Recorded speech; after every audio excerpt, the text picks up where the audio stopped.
কানাডার ১০টি প্রভিন্স, ৩টি টেরিটরি। আয়তনের দিক থেকে যদি বিবেচনা করা হয়, সেকেন্ড বৃহত্তম আমি যতটুকু জানি সেটা হচ্ছে কুইবেক প্রভিন্স। জনসংখ্যার দিক থেকেও দ্বিতীয়তম কুইবেক প্রভিন্স। তো এখানে ইমিগ্রেশন প্রোগ্রামের দিক থেকে যদি বলা হয়, তাহলে এই প্রভিন্সটি এককভাবে অন্য সবগুলো প্রভিন্সের বাইরে গিয়ে আলাদা করে ইমিগ্রেশন প্রোগ্রাম পরিচালনা করে থাকে এবং তাদের অ্যানুয়াল ইমিগ্রেশন বাজেট কিন্তু কানাডার অন্য সকল প্রভিন্সের তুলনায় অনেক বেশি। প্রায় 50,000 প্লাস মাইনাস তাদের কোটা থাকে প্রত্যেক বছরে ইমিগ্রেন্ট ভিসা ইস্যু করার। তো সেক্ষেত্রে এই প্রভিন্সটি তাদের নিজস্ব আঙ্গিকে এই নিজস্ব ব্যবস্থাপনায় সাধারণত তাদের পিআর প্রোগ্রামগুলো পরিচালনা করে থাকে। সাম্প্রতিক সময়ে 5ই জুন এই প্রভিন্সে নতুন একটি ল তারা জারি করেছে। সেটা হলো, যারা কানাডার পার্মানেন্ট রেসিডেন্সি লাভ করতে চান কুইবেক প্রভিন্সের প্রোগ্রামের থ্রুতে, অর্থাৎ এখানে শুরুতেই কুইবেক প্রভিন্স থেকে সিলেকশন সার্টিফিকেট নিতে হবে পিআরের জন্যে, তারপরে মূল পিআরে আবেদন করতে হবে। কোনো ব্যক্তি যদি সিলেকশন সার্টিফিকেট পেয়ে তার পিআরটা যদি অন প্রসেসে থাকে, তাহলে তাদের স্পাউস বা কমন লর পার্টনার তাদেরকে ওপেন ওয়ার্ক পারমিটের সুযোগ দেবে কানাডা গভর্নমেন্ট। তো এই সুযোগটি মূলত ডিক্লেয়ার করা হয়েছে 5ই জুন 2026, যেটা আগে ছিল না। এই বিষয়টি আপনাদেরকে বিস্তারিত জানানোর চেষ্টা থাকবে আমাদের আজকের আলোচনায়। কানাডা এবং কানাডার বাইরে যে যেখান থেকে শুনছেন তথ্যগুলো শেয়ার করুন। ভালো থাকবেন, আমাদের সাথে থাকার জন্য আবারও কৃতজ্ঞতা। Breaking Quebec extends special work permits to spouses of applicants for permanent selection. তো কুইবেক প্রভিন্সে যারা পার্মানেন্ট রেসিডেন্সি প্রোগ্রামে কোয়ালিফাই করতে চায়, তাদের প্রাইমারি স্টেজে কুইবেক সিলেকশন সার্টিফিকেটটা নিতে হয়। এটা কঠিন একটা বিষয়, সহজ কাজ মোটেও না। এই কুইবেক সিলেকশন সার্টিফিকেট পাওয়ার পরে এই সার্টিফিকেটের দুইটা পার্ট থাকে, একটা হলো ফেডারেল পার্ট আর একটা হচ্ছে আপনার ক্লায়েন্ট পার্ট বা যিনি অ্যাপ্লিক্যান্ট পার্ট। তো এখানে এই সিলেকশন সার্টিফিকেটটা পাওয়ার পরে সেটার রেফারেন্সে যারা এই প্রভিন্সে অ্যাপ্লাই করবেন তাদের স্পাউসদেরকে একটা বড় সুযোগ দিচ্ছে, যেটা নিয়ে আমরা কথা বলেছি already. Spouses and common law partners of applicants for permanent selection in Quebec can obtain special work permits through a new temporary public policy. তো নতুন পাবলিক পলিসির অধীনেই মূলত এই স্পেশাল ওয়ার্ক পারমিটের ব্যবস্থা দেওয়া হচ্ছে, যেটা নিঃসন্দেহে একটা ভালো খবর। Under the policy, a spouse or common law partner listed as accompanying a qualifying applicant for permanent selection may be issued an open work permit without needing to meet the usual requirements.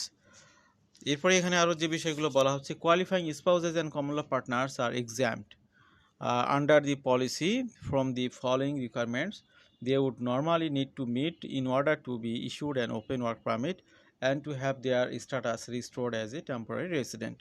তো যে কোনো সুযোগ সুবিধার একটা শর্ত থাকে, সেগুলো আমরা একটু দেখব। The requirement not to have engaged in an unauthorized period of work or study, the requirement not to have committed certain more serious violations of the conditions of their temporary residence status. এরপরে বলা হচ্ছে the typical requirements needed to apply for work permit from within Canada. এরপরে the policy applies equally to foreign nationals who are out of status and or who hold or used to hold only visitor status or student status and are applying for restoration of status as a worker along with their work permit application, though they must still submit the work permit application within 90 days of having held temporary resident status. এগুলো সরাসরি আপনাদের সামনে পড়ে শোনাচ্ছি, কি জন্য এখানে কোনো হেরফের করা যাবে না। টু দ্য পয়েন্টে আপনাকে বুঝে নিতে হবে এবং তার আলোকে আপনাকে ম্যাচিং করতে হবে। For their spouse to qualify, the principal applicant who has applied for permanent selection must have been invited to apply for permanent selection certificate for Quebec skill worker selection programme. এখানে qualify করার জন্য যেটা সবচেয়ে বেশি গুরুত্বপূর্ণ, সেটা হলো যে অবশ্যই আপনার এখানে পার্মানেন্ট সিলেকশন পেতে হবে, সিলেকশন সার্টিফিকেটটা পেতে হবে পিএসটিকিউ প্রোগ্রামের অধীনে। তারপরে have submitted a demand the selection permanently of the province of Quebec and fall into one of the following three situations. তিনটি সিচুয়েশন এখানে শর্ত দেওয়া হয়েছে। নাম্বার 1 হলো valid work permit. The principal applicant holds a valid work permit, specific work permit for a Quebec employer set to expire on or before December 31st, 2026 and has submitted an application to extend their work permit with the same employer maintain status. The principal applicant has work authorization thorough maintain status for a Quebec employer for which they submitted an application for extension of employer specific work permit, and they have submitted a subsequent work permit application for the same employer. তারপরে বলা হচ্ছে expired work permit নিয়ে the principal applicant held an employer specific permit for a Quebec employer which expired in 2026 on or after 30 March 13 and has applied either for an extension of their stay or for restoration of status. In all cases, the principal applicant must include with their work permit application confirmation that they have submitted a DSP in response to an invitation to permanent selection through PSTQ. The policy is set to remain in place until the 31st December 2026, at which point it will expire.